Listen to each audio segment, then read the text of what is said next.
नमस्कार दोस्तों, आज के हमारे इस वीडियो में हम आपके लिए गणगौर व्रत की कहानी लेकर आए हैं। एक समय की बात है, भगवान शिव और माता पार्वती पृथ्वी पर भ्रमण करने के लिए निकले। शिव जी ने पार्वती जी से पूछा कि आप 12 महीने के रास्ते से चलोगी या 6 महीने के रास्ते से? तो पार्वती जी बोली, मैं 12 महीने के रास्ते से चलूंगी। तब शिव जी ने पार्वती जी से कहा कि संसार के लोगों के दुखों को देखकर आप कोई भी हट नहीं करोगी। पार्वती जी मान गई। अब शिव जी पार्वती जी को लेकर चलते हैं तो रास्ते में देखते हैं एक घोड़ी कष्टा रही थी। उसके बच्चा होने वाला था और वो दर्द में थी। तो उसकी पीड़ा देखकर पार्वती जी ने पूछा, ये घोड़ी क्यों कष्टा रही है? तो शिव जी कहते हैं कि ये माँ बनने वाली है। तब पार्वती जी बोली कि माँ बनने में इतना कष्ट है तो आप मेरे तो गांठ लगा दो। शिव जी कहते हैं, अभी आगे चलो। तभी रास्ते में एक राजा का राज्य आता है। वहाँ दूर दूर तक शांति और उदासी फैली होती है। वो उदासी देखकर पार्वती जी पूछती हैं कि यहाँ सब उदास और शांत क्यों हैं?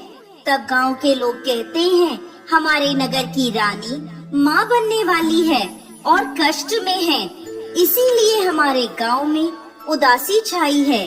तब पार्वती जी फिर शिव जी से कहती हैं कि माँ बनने में इतना कष्ट है तो आप मेरे गांठ लगा दो। वो शिव जी के पीछे पड़ जाती हैं, पर शिव जी उन्हें ये कहकर आगे बढ़ जाते हैं कि यदि एक बार गांठ लग गई तो दोबारा नहीं खुल सकती। अब जब वो आगे बढ़ते हैं तो देखते हैं कि रास्ते में एक गाय कष्टा रही थी। उसकी पीड़ा देखकर पार्वती जी फिर बोली, माँ बनने में इतना कष्ट है तो आप मेरे तो गांठ ही लगा दो। पार्वती जी हट करने लगी तो शिव जी ने पार्वती जी के गांठ लगा दी। अब वो दोनों आगे बढ़े तो एक गांव में पहुँचते हैं। उस दिन गणगौर का व्रत था। बगीचे में गांव की औरतें गणगौर का पूजन कर रही होती हैं। वो पार्वती जी को देखकर वहां आ जाती हैं और पार्वती जी की पूजा करने लगती हैं।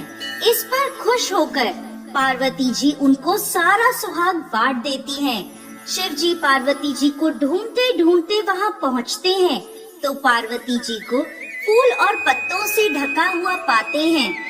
शिव जी जब पार्वती जी को वहां से निकाल रहे होते हैं, इतने में कुछ ही देर में वहां ब्राह्मण बनियों की औरतें आती हैं, जो पकवान बनाकर 16 श्रृंगार करने के बाद पूजा करने आती हैं, जिसके कारण उन्हें पूजा करने में दोपहर हो जाती है। वो भी पार्वती जी को देखकर उनकी पूजा करने लगती हैं। पार्वती जी उनसे भी खुश हो जाती हैं, परंतु जब सुहाग देने की बारी आती है तो शिव जी पार्वती जी से पूछते हैं, अब आप इन्हें सुहाग कैसे बांटेंगी? आप तो पहले ही सारा सुहाग बांट चुकी हैं। तब पार्वती जी अपनी छोटी उंगली से मेहंदी, मांग से सिंदूर और आँखों के कोरों से काजल निकालकर उसे एक कोरे कलसे के पानी में घोलकर उन सभी औरतों पर छींटे मारती हैं और इस तरह उन सभी को सुहाग देकर वो आगे बढ़ते हैं। इस प्रकार चलते चलते वो दोनों पार्वती जी के पीहर पहुँचते हैं। वहाँ सब उनकी खूब आवभगत करते हैं, खूब पकवान बनाए जाते हैं, पर शिव जी जो भी खाना बना होता है वो सब खाना खा जाते हैं।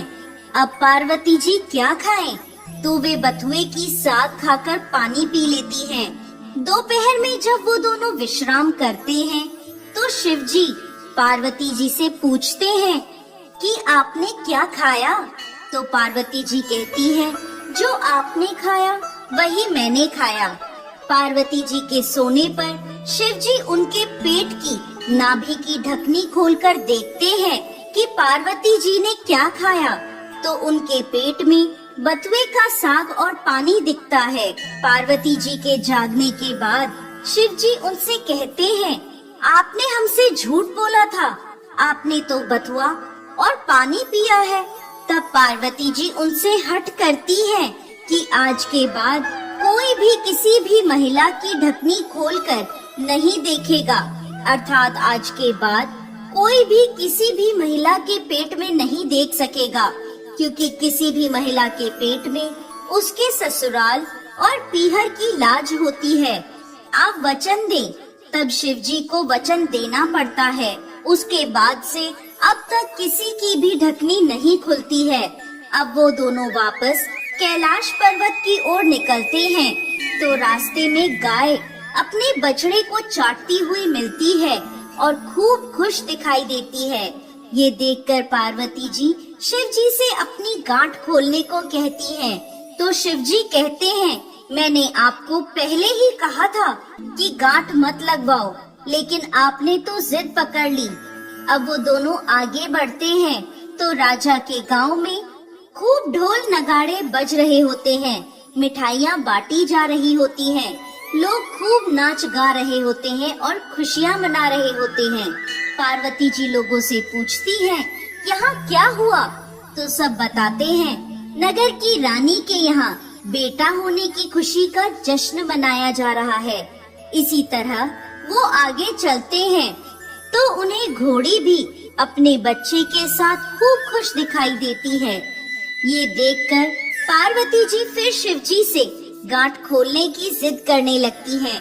तो शिव जी कहते हैं, मैंने आपसे पहले ही कहा था गांठ मत लगवाओ।